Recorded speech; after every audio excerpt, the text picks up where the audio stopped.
पंचायत और पौर निर्वाचन में विजु जनता दल आशातीत सफलता हासिल करिथिबारु समस्त मतदाता को कृतज्ञता और धन्यवाद जणाइछन्ति पंचायत और नगर उन्नयन मंत्री प्रताप जेना।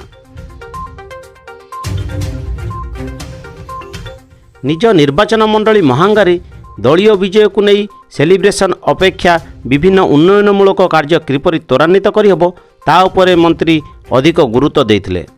विकास को मुद्दा करी निर्वाचन में आमे जीतिथिबारु लोकंक पई आमे काम करबाकु चाहूँ।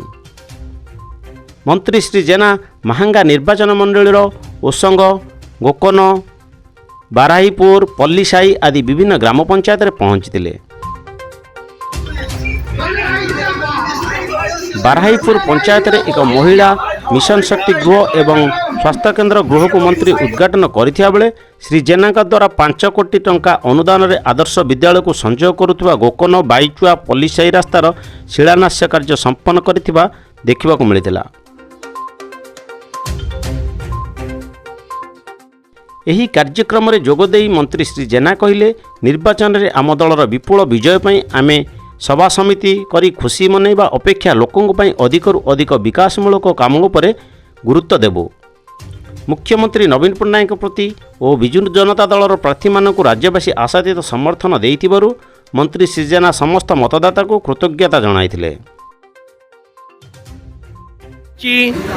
पौर निर्वाचन सरीची मो ओडिशावासी को एवं महांगार जनसाधारण को बहुत बहुत कृतज्ञता जनाऊँगी, धन्यवाद जनाऊँगी।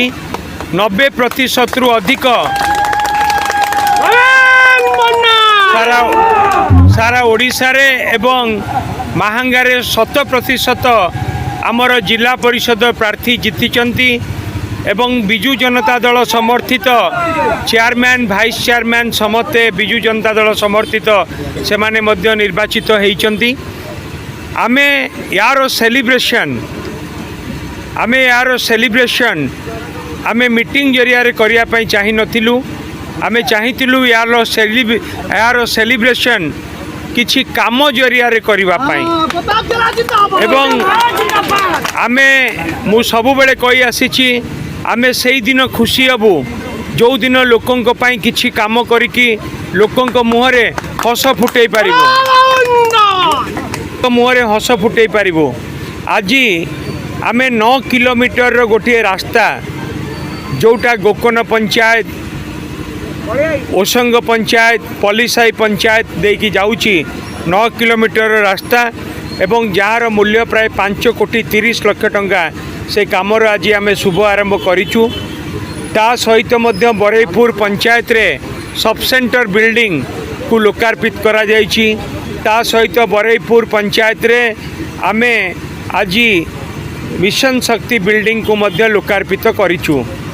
आमे सबु बेले महांगा निर्वाचन मंडली रे लोकंक पई काम करिकि आम खुशी रो सेलिब्रेशन करिबा पई आमे चाहूँ। आमे कोनोसी मीटिंग जरिया रे केवल कथा जरिया रे केवल भाषण जरिया रे करिया पई चाहूना।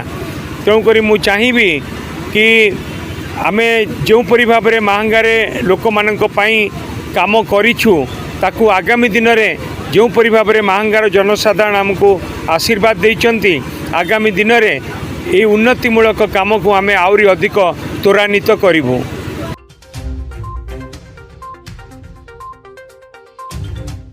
निश्चिंत कोइली महांगारू अशोक कुमार साहू को रिपोर्ट, न्यू न्यूज ओडिशा।